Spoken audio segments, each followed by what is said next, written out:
ايتر دحلفو مكاب مرحنة ودو سمرت استعليلو مخنيات تفليتو فيلد مارشال برهان جولان سراويت دقيمونا يتتنقى ملغة محلالي فولام قيح بحر زيتر في قبل اتوانام ازاز سراويت تيبيا او جلام انتخون ايرترا علمو حقي كبر زبل هتوت مقلت او جالا قبل على إرتراو كنات كنكفتنا قبل لعلوي مريحنة تزاري والله سلام تعنا هبلنا بيتساب كل ميديا نساعد زحزنا محبريساتات بغندغندي نتبتات فلمنا من سنة بكتتالكم بمعدام ناب زرزورة مابلنا ايتر دحلفهم قداي قباي ود بسمرت تقراي زملكات ملغت سديدهم بقباي تنيا سمرت بتنكر ونقالسي عب مرحنة قالسي كمرت تتوقيمو قندما بزحات روان نزولو وعوع قالسي عب هاقر تشاينا بتمرت خوينن ممرح سلازة اقوامم نقزي اختصنح بزغرب حساب زي تحلف ايتر دحلفهم نتمرت قباي سناي تمليتت من يلام ايتر دا بزحلفهم ملغتي ود بديمقراسي وسمرت تقراي سمرت عب مسرات قباي وابالات بيت مخرن سرح فتاميت المريت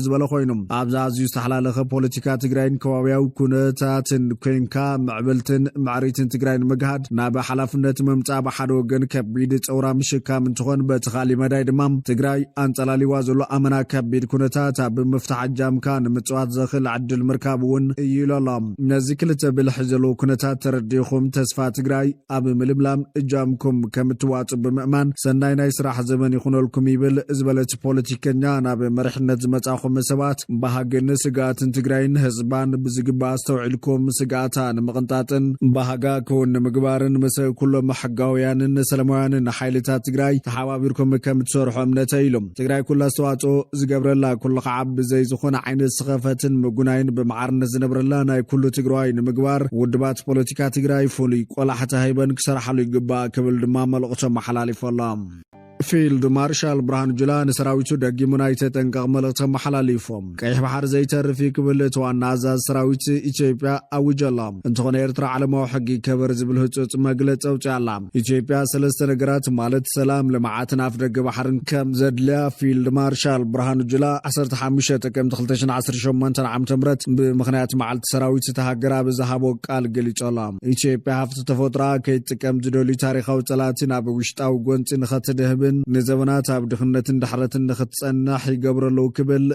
اتي فيلد مارشال تزاري والام سراوت مكلها الهاجر وناننت بر بحر مرققات عبزخل قمنا نركب زبل العلواي اتما جرشم حيلتات فيلد مارشال برهان جلام مبل 110 شمة مع سراوت مكلها لتشيبيا زي تدفر هاجر زي بدها سراوت بزبل مري حساب عب بيت مرتمسلتنا حيل بحري ابستخبر له ترخيب عبز محلال فملغتيم تشيبيا هفت تفوت راخيت تقام جدولي تاريخاو طلاتي አለው ዋይሎም አትያዛዝ ሰራዊት ዞም ጠላቲ ልጸዋዕ ማዕከላት ግን አስማቶ ማይጠቀሰን በሽርሕ ዞም ጠላቲ ዝበሎ ማዕከላት ኢትዮጵያ ውሽጣው ጎንጺ ንኸተድህብን ዘመናት አብድኽነትን ድሕረትን ክትጸንሕ ከም ዝተገብረታ ገንዚቦም በጅግንነት ሰራዊትና በሐገዝ ህዝብናን በቦሱል አመራርሓ መራሕትናን እትሸርሒ በመብትታኽ ናብ ሰላምን ልምዓትን ናትስጋገርና ንርከብ ዝበለታ አዛዚ ኣብዛ ሕዝዋን እኩይ ሽርሕ ታሪኻዊ ጠላትናን ናብ ባዕዳውያን አቤት ዝብሉ ሓይልታትን በመፍሻል መንገዲ ልምዓት ሰላምን مبرخن جميرنا لنايلوم امباسادر دينا مفتي ابناي تمال مغلطيو مهلاو افدغ بحراب قطباو مصا ኢትዮጵያ ወሳን ተራከም ዘሎ ዝገለጸ ኮይኑ በዚ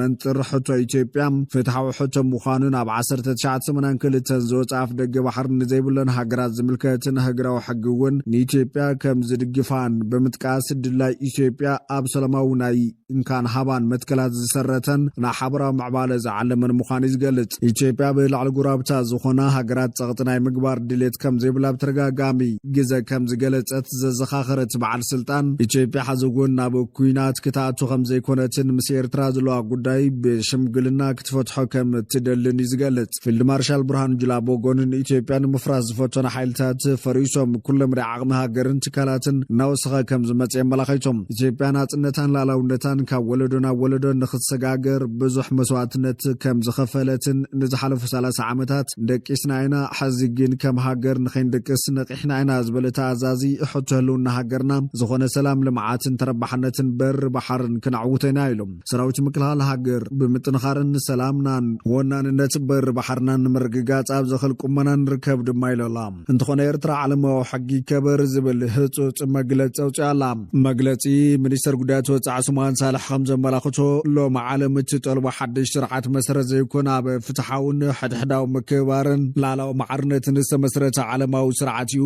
እዚ ንለውጥ እምበር ንግጥም ጻውዒት ኣይኮነን ናብታ ኩሎም ህዝብታት ዓድሎም ናይ ምውሳን ካብ ጸጋታቶም ተጠቀምቲ ክኾኑን ብኽብርን ብሰላምን ሓውነትን ክነብሩ ዝኽእሉ ዓለም ዝወስድ ለውጢ ኢሎሎ ነዚ መዓልቲ ሕቡራት ሃገራት ኣብ ንዝክሮ ዘለና እዋን ናብ ሕምረት ቻርተር ናብታ ኣብ መንጎ ህዛብ ዘሎ ማዕርነት ኣብ ክንዲ ምግዳድ ምትሕባር ኣብ ፍትሒ ዝተመስረተ ሰላም ዝብራይ ንመለስ ንውድብ ሕቡራት ሃገራት ከም ፍሉይ ዕድል ውሕዳት ዘይኮነስ ከም ማዕቆብ ፍትሕን ናይ ሓባር ሰብኣዊ ባህግን ዳግማይ ንምስኣል ትብዓት ንጽዋዕ ክብል ኤርትራ ቻርተር ሕቡራት ሃገራት ዘይፈቕዶ ጸቕጢ ብኢትዮጵያ ይበጽሓ ከም ዘሎ ዝሕብር እቲ በዓል ስልጣን መዘጋጣሚ እዚ መንግስትን ህዝብን ኤርትራን ንኣተሓሳስባታትን ዕላማታትን ቻርተር ሕቡራት ሃገራት ዘለዎም ዘይንቕነቕ ተወፋይነት ከምኡውን ኣብ መንጎ ህዛብ ሰላም ዘላቕ ልምዓት ሰብኣዊ ክብርን ሓድሕዳዊ ምክባርን ኣብ ምድላይ ባህናጺ ብዓለም ደረጃ ብዘባውን ሃገራውን ክዋፈር ድልዮቶም ደጊሞም የረጋግጹ ኢሎም ኣብ ልዕሊ ኤርትራ ኩናት ክንከፍትና ክብል ላዕለዋይ መሪሕነት ተዛሪቦላ ሽግር ኤርትራ ብዕጥቃዊ ቃልሲ ጥራሕ ከም ዝፍታሕ ውድብ ዓፋር ቅሒ ባሕሪ ገሊጾም ኣዛዚ ዲሞክራስያዊ ውድብ ዓፋር ቅሒ ባሕሪ ዝኾነ ኮነሬል ኢብራሂም ሃሩን ንሰለስተ ዋርሕ ክስልጡኑ ዝጸንሑ ኣባላት ሰራዊት ድሕሪ ምምራቑ ኣብ ዝሃቦ መግለጽን ወተሃደራዊ ስነ ምግባርን ቆራጽነትን ተመረቕቲ ድሕሪ ምንኣድ ተመዝጊቡ ዘሎ ዓወት ንጨቋኒ ስርዓት ህግደፍ ክብል ዝገለጾ ክቃወም ዝኽእልን ስርዓት ህግደፍ ዘሎ ወተሃደራዊ ሓይሊ ንምህናጽ ዘለዎም ቆራጽ ነትን ዝምስክር ምዃኑ ገሊጾም ዲሞክራስያዊ ውድብ ዓፋር ቅሒ ባሕሪ መሰል ህዝቢ ዓፋር ቅሒ ባሕሪ ንምሕላውን መሰል ውሳኔኡ ብሙሉእ ንምርግጋጽን ሕብረተሰብ ካብ ጉዱድ ምምዝባልን ብሄራዊ ዓመፅን ንምክልኻል ኣድላይ እንተኾይኑ እውን ክሳብ ሕቶም ንጻል ከልዕል ብተወፋይነት ከም ዝቕጽል ዝገለጸ ኮይኑ ኢሳያስን ጉጅለ ህግደፍን ዝፈልጥዎ እንኮ ቋንቋ ኩናት ጥራይ ምዃኑ ብምጥቃስ ጸረ ዕብየትን ስልጣንን ዝኾነ ጉጅለ ህግደፍ ካብ ሱር ንምምሓውን መሰል ኩሎም ውድባት ተኸብር ኤርትራ ንምህናጽን ነፍሲ ወከፍ ውልቀ ሰብን ዝኸብረላን ዝብልጽገላን ኤርትራ ንምህናጽ እቲ እንኳ ኣማራጺ ዕጥቃዊ ቃልሲ ጥራሕ ምዃኑ እዩ ዝገልጽ መራሕቲ ውድብ ዝኾነ ኮነሬል ኢብራሂም ሃሩን ኣስዒቡ ዝቕጽል ምዕራፍ ናይቲ ውድብ ምምዕባል ዓቕሚ ሰብን ሓይሊ ባሕሪ ናይቲ ውድብን ምዃኑ ብምግላጽ እቲ መሪሕነት ብመሰረት ህሉ ፖለቲካውን ወተሃደራውን ጠልባት ዝሰልጠነን ዝተዓጠቐን ሓይሊ ባሕሪ ንምቋም ይሰርሕ ከም ዘሎ ረጋጊጾም ኢሳያስ ኣፈወርቅን ስርዓቱን ኪንዮ ህዝቢ ኤርትራ ንጎራብቲ ሃገራትን ዓበይቲ ህግራዊ ረብሓታትን ስጋት ፈጢሩ ከም ዘሎ ዝሓብር እቲ በዓል ስልጣን ኢሳያስ ኣብ ቅሒ ባሕርን ርግኣት ዞባ ቀርኒ ኣፍሪካን ሰላምን ዕብየትን ጸባ ዓብዪ ዕንቅፋት ኮይኑ ምህላው ብምጥቃስ ምእላይ ዝጉጅለ እዋናዊ ሕቶ ኮይኑ ምህላው ይዘረድም ጎራብቲ ሃገራት ኤርትራን ማሕበረሰብ ዓለምን ጉጅለ ህግደፍ ፈጢርዎን ዘሎ ስጋት ዝተውዒሎም ኣብ ምውዳቕ ጉጅለ ህግደፍ ተሮም ክጻወትን ኣንጻር ዝጉጅለም ንዝቃሉስ ሓይልታት ክድግፉን ዝጽውዕ ውድብ ዓፋር ቅሒ ባሕሪ ኩሎም ተቃምቲ ውድባት ኤርትራ ሓያልን ጸላውን ውዳበታት ብምፍጣር ኣብ ትሕቲ ጽላል ፖለቲካዊ ሓይልታት ተማእኺሎም ማሕበራዊ ግንባር በምቋም ህግደፍ ንምጥፋእ ብሓባር ክሰርሑ ጻውዒት ከም ዘቕርብ እዩ ኣብ መግለጺ ይጠቅስ